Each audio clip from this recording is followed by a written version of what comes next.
Oke, kita ketemu lagi. Assalamualaikum warahmatullahi wabarakatuh. Materi yang saya janjikan tadi, setelah kalian menyimak penjelasan saya mengenai gambaran umum tentang mata kuliah ekonometrika, aturan, dan nanti bagaimana cara penyampaian. Materi awal atau materi pertama yang ingin saya sampaikan ke kalian di sini adalah materi mengenai apa sih ekonometrika dan bagaimana posisi ekonometrika dan hubungannya dengan statistika.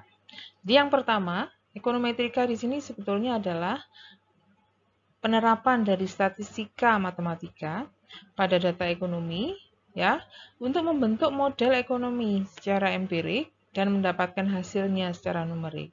Jadi ilmu ini memanfaatkan banyak bidang ya, bidang teori yang diuji adalah teori ekonomi, tapi nanti pemodelannya menggunakan konsep matematika dan statistika yang menjawab teori yang diformulasikan tadi. Bisa saya tunjukkan dengan diagram di sini hubungan antar disiplin ilmu di dalam ekonometrika yang tadi sudah saya sebutkan ya, melibatkan ilmu ekonomi, ilmu matematika, dan ilmu statistika. Contoh di sini langsung saya berikan contoh. Misalkan orang ekonomi itu punya hubungan secara kualitatif atau mereka mempostulatkan hubungan secara kualitatif antara permintaan dan harga. Di dalam ekonomi, permintaan itu dianggap sebagai fungsi negatif dari harga. Maksudnya apa? Jadi jika ada suatu produk ya dengan harga tertentu, produk tadi akan semakin banyak dibeli orang atau semakin banyak diminta orang jika harganya turun. Sebaliknya, jika harganya naik, maka permintaan akan berkurang. Itu secara psikologisnya orang ekonomi. Perilaku individu di ekonomi akan menyebabkan fenomena tersebut. Tapi ini hubungannya hanya bersifat kualitatif, belum ada angka, belum ada bukti bahwa ini memang betul ada hubungan seperti itu. Nah, di dalam statistika kita punya konsep bahwa untuk membuktikan sesuatu harus ada observasi, harus ada pengamatan. Pengamatan dalam statistika itu ya berarti kita mengumpulkan data. Setelah mengumpulkan data, datanya diolah. Ya. Hasil dari pengolahan data nanti disajikan dalam bentuk tertentu ya. Di sini data mengenai permintaan dan data mengenai harga. Sampai sejauh ini belum ada analisis karena di sini kita masih perlu satu lagi ilmu matematika yang berusaha membentuk model kuantitatif dari hubungan yang dinyatakan orang ekonomi tadi. Kalau orang matematika hubungan kuantitatif di sini ya persamaan. Selama ini kalian belajar mengenai matematika, persamaan-persamaan dari matematika yang taunya Y sama dengan sesuatu, ada X kuadrat, dan seterusnya. Kalian nggak tahu itu untuk apa, masih belum tahu itu untuk apa. Di dalam ekonomi nanti di sini variabel-variabel itu ada bunyinya. Jadi ada ada aplikasinya ya dalam bentuk persamaan. Jadi di sini misalkan saya sebutkan persamaan yang dipakai adalah D sama dengan A plus B kali P. D di sini menunjukkan banyaknya permintaan tadi yang dipostulatkan oleh orang ekonomi dan yang datanya dikumpulkan oleh orang statistika. P di sini menyatakan harga produk tersebut yang itu tadi fungsi negatif dari harga konsepnya orang ekonomi, datanya dikumpulkan oleh orang statistika. Orang matematika membentuk modelnya. Jadi selama ini kalian misalkan kemarin waktu di SMA mungkin belajar Y sama dengan A plus BX ya, nggak tahu Y-nya apa, X-nya apa, dengan konsep ini akan tahu bahwa Y di sini seolah-olah ya D-nya ini permintaan. Sedangkan X di sini harga dalam bentuk harga ya. A dan B itu koefisien ya, koefisien yang menyatakan atau melengkapi bentuk model liniernya. Di sini nantinya justru kita orang statistika juga akan berperan di dalam menentukan berapa A-nya, berapa B-nya. Ya, dengan data nanti di statistika akan bisa dicoba mencocokkan atau membentuk seperti apa sih A-nya, seperti apa B-nya yang nanti dilanjutkan dengan pengujian tentang teori ekonomi secara empiris. Apa teori ekonomi yang dibilang tadi di awal? Ini, tadi di awal orang ekonomi menyatakan bahwa harga itu permintaan itu fungsi negatif dari harga. Sehingga seharusnya nanti jika kita punya data dan dicocokkan ya, modelnya ini dicocokkan dengan data, nilai B di sini harus mempunyai koefisien minus. Minus ini nanti yang harus diuji dengan konsep-konsep pengujian hipotesis di dalam statistika. Oke, jadi keseluruhan ini ya, bidang ilmu ini bersinergi, saling terkait di dalam ilmu ekonometrika. Selanjutnya untuk membentuk yang tadi saya ceritakan, sebenarnya ada tahapan-tahapan ya. Di sini ada beberapa tahapan ini saya akan menjelaskannya satu persatu. Jadi ini nanti secara umum ada beberapa. Saya mulai dari yang pertama, pernyataan teori atau hipotesis. Tadi di contoh saya yang dengan diagram, pernyataan teori atau hipotesis tadi bunyinya yang permintaan adalah fungsi negatif dari harga. Sekarang saya coba menggunakan contoh lain, ya. Di sini saya menggunakan contoh teori atau hipotesis yang digunakan di sini adalah konsumsi dan pendapatan. Orang punya pendapatan, dari pendapatannya itu dipakai untuk mengkonsumsi segala kebutuhannya. Teori ekonominya menyatakan bahwa semakin tinggi pendapatannya, semakin tinggi juga konsumsinya. Sehingga di situ dapat dinyatakan bahwa konsumsi adalah fungsi positif dari pendapatan. Atau dengan cara lain, ya, kalau pendapatanmu naik $1, konsumsi juga akan naik. Cuman di sini logisnya keputusan individu yang pendapatannya naik tadi, dia akan menaikkan konsumsi, tapi naiknya tidak akan lebih dari $1. Kenapa? Ya, dia cuma dapat tambahan uang $1. Maka jika dia sampai lebih dari $1 ya, berarti dia sudah mengeluarkan uang lebih dari yang dia punya. Utang atau gimana kan gitu. Jadi secara logis tidak akan lebih dari $1. Habis sampai $1 silahkan, cuma tidak akan lebih. Ya kalau kalian belum memahami $1 itu seberapa sih, ini saya kasih contoh juga mengenai yang dalam bentuk mata uang rupiah. Misalkan jika kamu uang sakunya naik 10.000, maka konsumsimu juga pasti akan naik. Pasti juga akan beli lagi yang lebih banyak kan dari yang sudah kalian lakukan sekarang. Tapi beli lebih banyaknya itu tidak akan lebih dari tambahan uangmu yang 10.000 itu tadi. Gitu ya. Jadi ini adalah teori tentang konsumsi, bahwa semakin tinggi pendapatan, konsumsi juga akan semakin naik. Fungsinya positif, tapi teori yang ada di sini yang menjelaskan bahwa kenaikannya tidak akan lebih dari 1 atau tidak akan sama secara proporsional ya. Jadi ini kalau ini 1 di sini 1, 10.000 di sini 10.000. Misalkan kita ngomong uangnya tambahnya yang lain lagi, misalkan tambahannya 100.000 ya tidak akan dinaikkan konsumsinya sampai lebih dari 100.000. Yang jelas dua besaran ini sama proporsinya 1:1 ya. Mengenai yang tidak lebih itu tadi, pernyataannya di dalam teori ekonomi itu ada istilah kenaikan ini, bahasa ekonominya adalah marginal propensity to consume. Perubahan marginal. Jadi di sini kalau mungkin kalian sudah belajar di pengantar teori ekonomi, jadi rasio perubahan delta di sini perubahan konsumsi, ya, rasio perubahan konsumsi dengan perubahan pendapatan. Itu adalah bahasa lainnya, nama lainnya atau nama spesifiknya di dalam teori ekonomi adalah marginal propensity to consume. Jika perubahan pendapatannya tadi contoh saya sama dengan 1 atau sama dengan 10.000, ya, perubahan konsumsinya 10.000, maka MPC sama dengan 1. Tapi jika perubahan pendapatannya 10.000, konsumsinya naik tapi cuma 9.000 gitu, maka MPC akan kurang dari 1. Ya, jadi secara umum MPC ini nilainya terletak di antara 0 sampai 1. Ya, Kalau sama dengan 1 bisa saja, ini mungkin bisa saya tambah sama dengan. Tapi kalau 0 itu kayaknya kok ya aneh ya. Ada manusia yang mendapat kenaikan pendapatan tapi tidak menaikkan konsumsinya. Ini sedikit anomali kalau di sini. Jadi memang 0 itu bisa dianggap secara rasional tidak terjadi.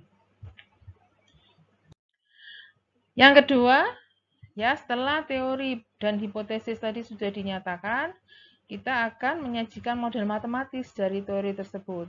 Nah, jadi dari contoh saya tadi, matematis kan tadi sudah sepakat ya, harus ada penggunaan variabel-variabel yang dinyatakan dalam bentuk model matematika. Model matematika itu apa sih? Persamaan. Jadi di contoh kita, pengeluaran untuk konsumsi itu saya nyatakan sebagai Y, pendapatan saya nyatakan sebagai X. Misalkan sama satu satuannya sama-sama dolar, misalkan. Bisa saja saya tulis begini. Jadi pengeluaran untuk konsumsi itu sama dengan ya beta 1 plus beta 2X. Di mana beta 2-nya tadi itu yang kita sebut sebagai MPC tadi. Ya. Jadi beta 1 itu intercept. Kalau saya gambarkan seperti ini. Ada sumbu X, ada sumbu Y dengan garis miring. Garis miringnya di sini ada titik potong dengan sumbu Y setinggi beta 1 ini intercept ya. Kemudian beta 2 itu koefisien kemiringan. Bahasa matematikanya slope, gradien, kemiringan. Yang mengukur apa? Coba kalau dulu di SMA kita sudah pernah belajar. Kemiringan itu kemiringan atau slope itu adalah perubahan Y per perubahan X. Jadi di sini kalau kamu lihat satu titik ini dan titik ini ada 2 titik ya. Saya punya titik pertama di sini dan titik pertama di sini. Titik yang pertama ini kedua ya, posisinya bisa kalian lihat X1, Y1, X2, Y2. X1, Y1, X2, Y2. Dari X1 ke X2 itu namanya delta X. X2 kurangi X1. X2 kurangi X1. Dari sini, titik sini ya, X-nya akan pindah dari X1 ke X2. Y-nya juga pindah kan, berarti di sini dari Y1 ke Y2. Itu namanya delta Y. Y2 min Y1. Jika kita misalkan ini sama dengan 1, ya, saya tulis di sana, yang bawah ini sama dengan 1. Maka kenaikan Y-nya itulah yang di sini disebut sebagai beta 2. Kalau secara konsep matematik, ya, itu seperti turunan. Delta Y, delta X ini seperti dy dx waktu kalian belajar turunan. Yang masuk akal ya, kalau persamaan ini saya turunkan dy dx, hasilnya beta 2. Kalau dari perubahan perpindahan titik kita menggunakan delta Y per delta X, dilihat dari gambar ini, delta Y per delta X-nya itu sama dengan delta X-nya 1, delta Y-nya beta 2, ya ujung-ujungnya ke beta 2 juga kan hasilnya. Nah, jadi nanti di sini secara matematik konsep gradien kemiringan dy per dx atau delta Y per delta X itu sama dengan beta 2. Secara ekonomi, beta 2 itulah yang disebut dengan MPC ya. Jadi di sini, maaf yang ini saya hapus. Jadi yang disebut dengan MPC di sini adalah kemiringan itu tadi. Kalau konsep matematiknya gradien, konsep ekonominya dia marginal propensity to consume. Oke, simpan dulu, kalau ada pertanyaan nanti saya jelaskan lagi di Zoom. Model tadi, kalau kalian lihat, adalah model yang bentuknya satu persamaan. Jadi model satu persamaan. Apakah ada model yang lebih dari satu persamaan? Ada. Nanti kalau mau belajar lebih lanjut di ekonometrika lanjut. Jenis peubah yang digunakan atau jenis variabel yang digunakan sudah jelas tadi. Ada variabel yang sifatnya tergantung, tak bebas. Ada variabel yang sifatnya bebas atau malah menjelaskan. Jadi contoh saya tadi, peubah yang tergantung atau tak bebas adalah peubah konsumsi. Dia dipengaruhi oleh pendapatan. Sehingga pendapatan yang tadi saya nyatakan dengan X, dia masuk kategori peubah penjelas. Ya.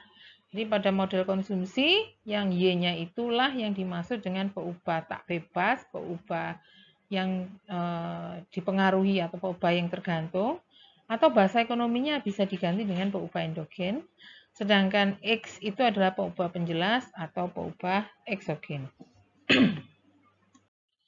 Nantinya model ini masih bersifat deterministik, ya, dengan asumsi bahwa konsumsi dan pendapatan ini hanya dua variabel itu saja yang terlibat.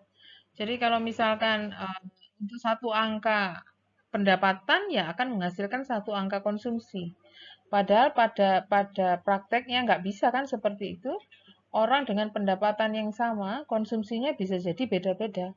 Sama-sama 1 bulan 5 juta, ya konsumsinya antara satu rumah tangga dengan rumah tangga yang lain bisa berbeda. Karena dipengaruhi oleh, misalkan ini di sini, jumlah anggota keluarga, umur anggota keluarga, yang punya bayi sama yang enggak kan pasti beda pengeluarannya. Keluarga yang anggotanya cuman bapak ibu anak berempat sama bapak ibu anak bertujuh gitu kan, pasti beda pengeluaran atau konsumsinya. Sehingga asumsi deterministik yang tadi saya bilang satu pendapatan menghasilkan satu angka konsumsi bisa jadi tidak lagi berlaku di sini. Ya, makanya contohnya ini ada, saya berikan contoh. Ini data real ya dari konsumsi dan pendapatan keluarga di Amerika. Yang dimaksud deterministik itu tadi ya kalau misalkan betul hasilnya akan ya data yang dipunyai, data konsumsi dan pendapatan seluruh keluarga itu pasti semua jatuh di garis ini. Karena pasti satu nilai X, satu nilai Y, satu nilai income pasti satu nilai pendapatan. Tapi kalau di sini bisa jadi, misal ya, ini tadi, ini di sini.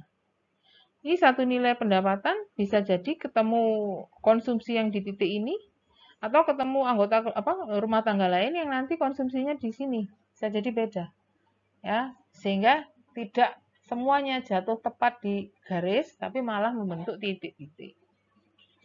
Jadi di sini model matematis itu garis ya, sedangkan model yang titik-titik ini nanti model yang saya ungkapkan di metode langkah metode selanjutnya. Karena terdapat unsur error, unsur random yang tidak terjelaskan oleh pendapatan. Jadi kalau hanya pendapatan yang menjelaskan konsumsi tadi ya harusnya garis lurus. Karena ada unsur random, unsur error, unsur yang lain-lain yang tadi ditangkap oleh yang sebenarnya dijelaskan oleh anggota keluarga, banyaknya umur anggota keluarga, banyaknya anggota keluarga, itu tidak terjelaskan di sini. Semuanya masuk ke unsur galat random. Bagaimana mengakomodasi unsur galat atau random tadi? Ya, kita harus menggunakan model yang lain. Model yang lain itu disebutkan di sini adalah model statistika. Seperti apa? Tinggal kita sajikan dengan sedikit perubahan penambahan unsur U yang menangkap random error itu tadi. Akumulasi dari seluruh faktor yang tidak dijelaskan oleh pendapatan. Ya, tergantung teorinya ini teori apa. Karena di contoh saya kan teori pendapatan dan konsumsi. Jadi kita harus tahu apa saja yang mempengaruhi konsumsi selain pendapatan. Kalau misalkan variabelnya terukur, silahkan masuk. Tapi karena kita contohnya kan di sini masih regresi sederhana yang menggunakan 1X ya terpaksa. Semua faktor selain pendapatan tidak masuk ke sini, masuknya ke unsur U, galatnya. Jadi kalau ada model yang ada tambahannya unsur galat, itu adalah model statistika. Kalian kalau dulu belajar di semester-semester awal, biasanya ini bunyinya bukan U, tapi epsilon. Jadi sekarang saya mengenalkan ada analog dari epsilon yang dipakai di ekonometrika namanya U. Ya, unsur galat ya berupa peubah acak dengan sebaran peluang tertentu. Ya, kalau kalian ingat umumnya ini diasumsikan berdistribusi normal 0 sigma kuadrat. Ya. Tuh. Mewakili seluruh faktor yang tidak dinyatakan secara eksplisit di dalam model. Eksplisit itu maksudnya tidak diwakili oleh variabel apapun. Nah, itu model regresi linier dalam bentuk statistika, dalam bentuk model statistika. Langkah selanjutnya setelah 1, 2, 3 ini yang keempat adalah mengumpulkan data. Ya, tujuan mengumpulkan data ini nanti supaya parameternya bisa kita duga. Parameter di contoh saya tadi itu yang beta 1 dan beta 2 itu. Kumpulkan data.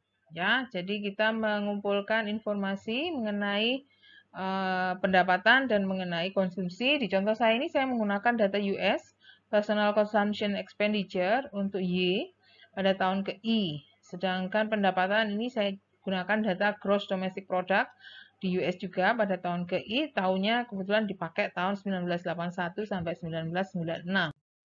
Contohnya seperti ini ya angkanya. Nah, bisa kalian coba inputkan sendiri. Nanti angka-angka itu kita pakai untuk menduga parameter dari modelnya. Caranya sebetulnya tadi di waktu di awal ya perkenalan mengenai apa sih belajar apa sih di ekonometrika saya sudah sebutkan. Kalian bisa pakai alat bantu software apapun ya, menggunakan software yang ada analisis regresinya. Tapi kan saya tadi fokus silahkan pakai Gradle atau Excel, di mana di situ sudah ada analisis regresi. Statistik atau tool yang menggunakan analisis regresi, metode pendugaannya adalah metode kuadrat terkecil untuk mendapatkan penduganya. Ya, jadi ini misalkan itu sudah saya lakukan, saya dapat model seperti ini. Jadi Y topi sama dengan persamaan yang di kanan, di mana min 184 itu penduga dari beta 1. Ingat, penduga, ada topinya. Sedangkan 0,7064 adalah beta 2 topi. Penduga semua. Karena angka-angka itu diperoleh dari pendugaan parameter berdasarkan angka-angka yang tadi ada di tabel. Bagaimana ini bisa kita jelaskan ya? Ini plot gambarnya, bisa kamu lihat. Kalau garis lurus ini adalah garis model yang hasil pendugaannya tadi, yang model deterministik itu. Sedangkan titik-titik di sekitarnya adalah data yang ada di tabel tadi. Jadi jelas ya, kalau titik pasti tidak berada tepat pada garis, karena ada fluktuasi berdasarkan unsur random, unsur galat yang di luar pendapatan, ya, yang tidak tertangkap oleh pendapatan. Langkah selanjutnya adalah melakukan uji hipotesis. Tadi kan hanya mendapatkan beta topi dan beta 1 topi dan beta 2 topi ya. Ingat, tadi kita tujuan utamanya adalah menyatakan teori atau hipotesis. Sejauh ini belum dilakukan apapun untuk menyatakan kebenaran dari teori atau hipotesis tadi. Jadi harus ada tahapan yang menguji tujuan yang pertama di nomor 1 tadi. Jadi, apa sih hipotesis tadi yang kita bunyikan di awal? Disebutkan bahwa secara rasional, ya, secara teori ekonomi, orang pendapatannya naik, maka konsumsinya juga naik, tapi tidak akan lebih dari 1. Tadi notasinya adalah marginal propensity itu di antara 0 sampai dengan 1. Yang dari model matematika, itu sebenarnya diukur oleh beta 2. Jadi dari modelnya tadi, MPC ini sebenarnya adalah beta 2. Pendugaan model tadi membunyikan beta 2 topi sama dengan 0,7064. Kalau dilihat dari angka ya memang betul, tidak sampai 1. Tapi ingat, di dalam statistika, data yang kita pakai tadi itu adalah sampel, toh. Hanya sampel dari sebagian kecil dari populasi. Ya, sebagian kecil dari populasi. Kebetulan sampel itu tadi kalau kita pakai menghasilkan beta 2 dengan nilai sekian yang memang betul kurang dari 1. Tapi apakah bisa dianggap secara umum bahwa di dalam populasi itu beta 2 topinya atau MPC-nya itu memang juga kurang dari 1. Tugasnya orang statistika di sini melakukan uji hipotesis. Ya, ada tekniknya sendiri yang nanti kalian pelajari lebih lanjut di pertemuan-pertemuan selanjutnya. Jadi ada statistical inference yang bertugas atau berperan untuk memastikan bahwa beta 2 topi sebesar ini itu memang bisa dipakai untuk secara general kita pakai untuk membuktikan bahwa memang MPC itu nilainya kurang dari sama dengan 1. Antara 0 sampai dengan 1. Karena beta 2 mewakili MPC. Gitu ya. Apa manfaat dari model selanjutnya?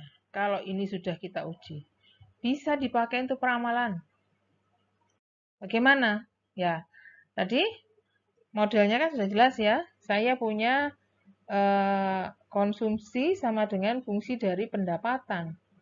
Jadi kalau pemerintah misalkan ingin mencoba meramalkan berapa sih konsumsinya pada satu periode waktu jika saya berhasil mencapai GDP sekian. Jadi contohnya ini. Misalkan pemerintah tadi sudah mencanangkan nanti tahun 97 GDP-nya 7.269 billion dolar. Dia bisa memanfaatkan model tadi untuk meramalkan. Kalau gitu, negara ini, US ini nanti di tahun 97, maka konsumsinya dapat diramalkan sebesar, masukkan saja. Angka 7269 itu kita substitusikan untuk menggantikan X pada model dengan menggunakan parameter beta 1 topi ini tadi dan beta 2 topi yang seperti ini. Sehingga dihitung menghasilkan, di sini saya kasih notasi topi juga untuk menunjukkan bahwa dia hasil ramalan mengenai konsumsi di tahun 97 dia akan sebesar ini. 4.951,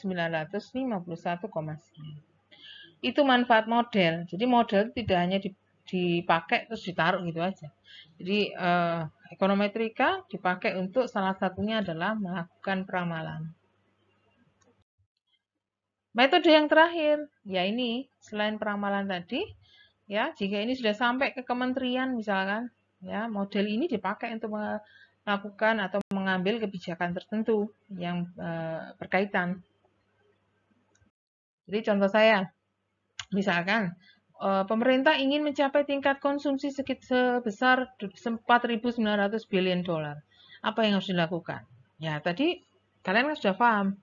Konsumsi dipengaruhi oleh pendapatan. Jadi kalau mau mencapai konsumsi sekian, berarti harus dilakukan sesuatu agar pendapatannya sesuai dengan besaran itu. Berapa rata-rata pendapatan yang harus dicapai kalau gitu? Nah, balik lagi ke model. Jadi dengan tingkat konsumsi sekian yang menjadi tujuan pemerintah ini, ya maka harus ada langkah tertentu, kebijakan tertentu yang sesuai supaya ini tercapai sesuai model. Ya kita harus solusinya harus kita capai dengan menentukan X yang tepat untuk persamaan ini. Ya, karena yang diketahui yang di ruas kiri, yang ditanyakan di ruas kanan, tinggal dirubah aja dengan inverse ya, persamaan. Nah, jadi dengan mengolah, dengan sedikit aljabar, mengolah persamaan ini, sehingga kalian bisa dapatkan X-nya sesuai angka-angka di situ, hasilnya 7.197 sekian billion dolar. Oke, jadi seperti itu ya. Saya sudah menjelaskan seluruh langkah-langkah dari penerapan konsep ekonometrika.